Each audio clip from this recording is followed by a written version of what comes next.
తెలంగాణలో తక్కువ ఫీజులతో high quality results ఇస్తున్న ఏకైక సంస్థ Tirumal IAS institute. Welcome to Suman TV.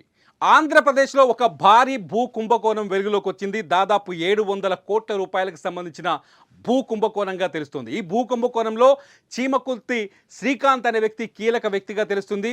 ధర్మాసింగ్ అనే ఒక రిటైర్డ్ మాజీ సబ్ రిజిస్ట్రార్ కూడా ఈ భూ కుంభకోణంలో ఉన్నట్టుగా తెలుస్తోంది. ఈ ధర్మాసింగే ఇప్పుడు ఈ భూ కుంభకోణాన్ని వెలుగులోకి తెచ్చారు. ధర్మాసింగ్ ఏకంగా ఆంధ్రప్రదేశ్ ముఖ్యమంత్రి చంద్రబాబు నాయుడుకు ఒక లేఖ రాశారు.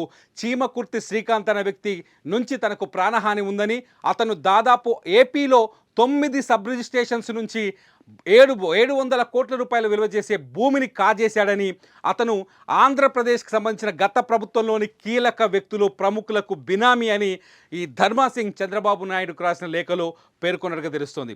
దీంతో ఒక్కసారిగా ఆంధ్రప్రదేశ్ ప్రభుత్వం అవాకైంది. ఈ అంశంపైన ఇప్పటికే కేసు నమోదైంది.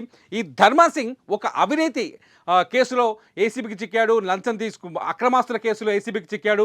ఏసీబీకి చిక్కిన తర్వాత తనను ఇరికించింది కూడా చీమకుర్తి శ్రీకాంత్ అనే వ్యక్తి తనని ఇరికించాడనే అనుమానం అతనిలో ఉన్నట్టుగా తెలుస్తుంది. ఈ నేపథ్యంలోనే ధర్మాసింగ్ ఈ చీమకుర్తి శ్రీకాంత్కి సంబంధించిన వివరాలన్నింటినీ జతపరుస్తూ ఆంధ్రప్రదేశ్ ప్రభుత్వానికి ఉన్న వాస్తవాన్ని ఒక లేఖ ద్వారా ఏపీ సీఎం చంద్రబాబు నాయుడుకి ఒక లేఖ రాసినట్టు తెలుస్తుంది. ఈ లేఖతో ఒక్కసారిగా ఏపీలో జరిగిన భారీ భూ కుంభకోణం బద్దలైంది. విచిత్రం ఏంటంటే ఈ చీమకుర్తి శ్రీకాంత్ ఎవరో తెలుసా? ఇప్పుడు తెలుగు సినిమా ఇండస్ట్రీలో పాపులర్గా కనిపిస్తున్న రీతూ చౌదరి అనే ఆవిడకి మాజీ భర్త. ఈ రీతూ చౌదరి చీమకుర్తి శ్రీకాంత్కి రెండో భార్యగా ఇప్పుడు బయటకు వస్తున్న ల్యాండ్ డాక్యుమెంట్స్, ఏదైతే ల్యాండ్ స్కామ్ డాక్యుమెంట్స్ ఉన్నాయో ఆ ల్యాండ్ స్కామ్ డాక్యుమెంట్స్ని చూస్తే చాలా స్పష్టంగా అర్థమవుతుంది. శ్రీకాంత్కి రీతూ చౌదరికి మధ్య ఇప్పుడు వివాదం ఉంది. వాళ్ళిద్దరు విడిపోయారు, ఎవరి లైఫ్ వాళ్ళలో ఉన్నారు. అయితే కలిసి ఉన్నప్పుడు రీతూ చౌదరి పేరు మీద కూడా చీమకుర్తి శ్రీకాంత్ బోలెడంత భూమిని బదలాయించాడు. ఆమె పేరు మీద కూడా ఆస్తులు ఉన్నట్టుగా చాలా స్పష్టంగా అర్థమవుతోంది. ఈ నేపథ్యంలో మొత్తం ఈ 700 కోట్ల రూపాయలకు సంబంధించిన ల్యాండ్ స్కామ్లో రీతూ చౌదరి మాజీ భర్త చీమకుర్తి శ్రీకాంత్తో పాటు ఆంధ్రప్రదేశ్ సంబంధించిన కొందరు పెద్దల పాత్ర ఉందని తెలుస్తుంది. గత ప్రభుత్వంలో ఉన్న పెద్దల పాత్ర ఉందని తెలుస్తుంది. అట్లాగే ఈ ల్యాండ్ స్కామ్ అంతా నడిపించింది ధర్మాసింగ్ అనే మాజీ రిజిస్ట్రార్ అని తెలుస్తుంది. ధర్మాసింగ్ ద్వారానే ఈ మొత్తం స్కామ్ జరిగినట్టుగా తెలుస్తుంది. ధర్మాసింగ్ ఇప్పుడు ఏసీబీకి చిక్కాడు. ఆయన ప్రస్తుతానికి ఏసీబీ కస్టడీలో ఉన్నాడు.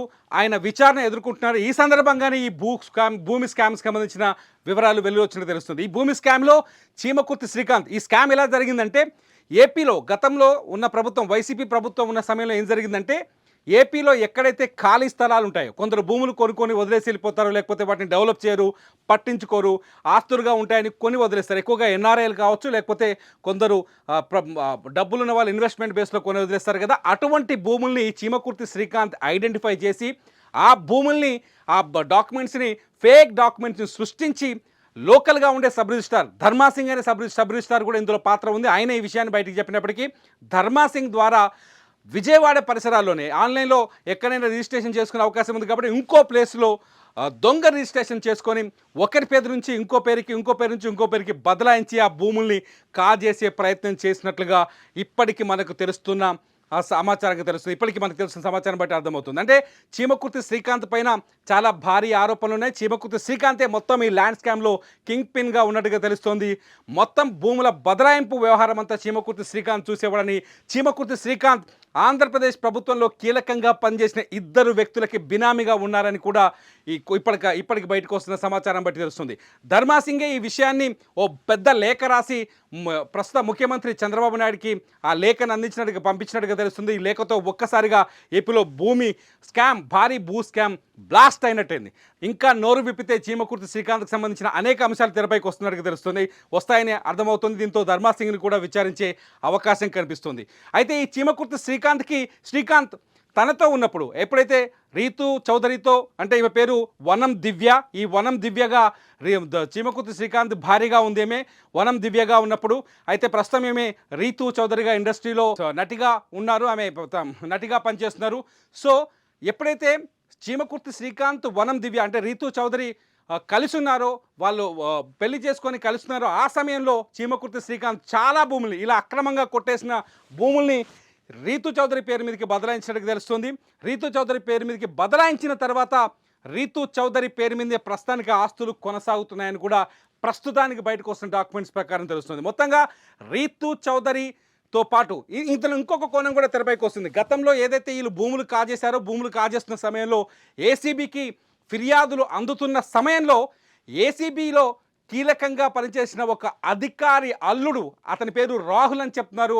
ఆ అధికారి అల్లుడిని తెలుగు సినిమా ఇండస్ట్రీకి సంబంధించిన కొందరు అమ్మాయిల ద్వారా హనీ ట్రాప్ చేయించినట్టుగా తెలుస్తుంది. ఆ రాహుల్కి అమ్మాయిల దగ్గర పంపించామంటూ శ్రీకాంత్ మాట్లాడిన ఆడియోలు కూడా కొన్ని ఇప్పుడు వెలుగులోకి వస్తున్నాయి. దీంతో ఒక్కసారిగా రాహుల్ని ట్రాప్ చేసి ఏసీబీలో ఏం జరుగుతుంది, ఏసీబీకి అందుతున్న ఫిర్యాదులేంటి, ఏసీబీకి వీళ్ళపైన వస్తున్న ఫిర్యాదులేంటి, ఈ సమాచారాన్ని అంతా ఎప్పటికప్పుడు మానిటర్ చేస్తూ వచ్చినట్టుగా తెలుస్తుంది. మొత్తానికి అధికారంలో ఉన్న వైసీపీ ప్రభుత్వాన్ని అండగా చూసుకొని శ్రీకాంత్ అక్రమాలకు పాల్పడ్డాడని, ఆఖరికి తనకు దొరికిన ప్రతి భూమిని తన భార్య ఎవరైతే రీతూ చౌదరి అలియాస్ వనం దివ్య ఉందో, వనం దివ్య పేరు మీద కూడా రాశారని, ఇందులో సబ్ రిజిస్ట్రార్ ధర్మాసింగ్ పాత్ర కూడా ఉందనేది ఇప్పుడు ఇప్పటికున్న సమాచారాన్ని బట్టి అర్థమవుతుంది. ప్రస్తుతానికి ధర్మాసింగ్ ఏసీబీ వలలో ఉన్నాడు, వలకు చిక్కాడు. ధర్మాసింగ్ ఏసీబీ విచారణను ఎదుర్కొంటున్నాడు. శ్రీకాంత్ దీనిపైన రకరకాల సమాధానాలు చెప్పే ప్రయత్నం చేస్తున్నారు. ప్రస్తుతానికి శ్రీకాంత్కి రీతూ చౌదరికి మధ్య ఎటువంటి సంబంధం లేదు, వారు విడివిడిగా ఉన్నట్టుగా తెలుస్తుంది. మొత్తంగా ఈ 700 కోట్ల రూపాయల ల్యాండ్ స్కామ్లో ఇప్పటికైతే సినీ నటి, సినిమా ఇండస్ట్రీకి సంబంధించిన నటి, యాక్టర్ రీతూ చౌదరితో పాటు ఆమె మాజీ భర్త చీమకుర్తి శ్రీకాంత్, అట్లాగే ఇప్పుడు ఏసీబీకి చిక్కిన ధర్మాసింగ్ సబ్ రిజిస్ట్రార్ ధర్మాసింగ్ కూడా ఉన్నట్టుగా తెలుస్తుంది. ఇంకా ఈ స్కామ్లో ఎన్ని నిజాలు బయటకు వస్తాయో ఇంకా అంచనా వేయలేని పరిస్థితి. ప్రస్తుతానికైతే సీఎం చంద్రబాబు నాయుడు ఈ స్కామ్ పైన విచారణకు ఆదేశించినట్టుగా తెలుస్తుంది. ఈ స్కామ్లో ఇంకా విచారణ ముందుకెళ్లే అవకాశం ఉంది. అప్డేట్ కోసం చూస్తూనే ఉండండి సుమన్ టీవీ.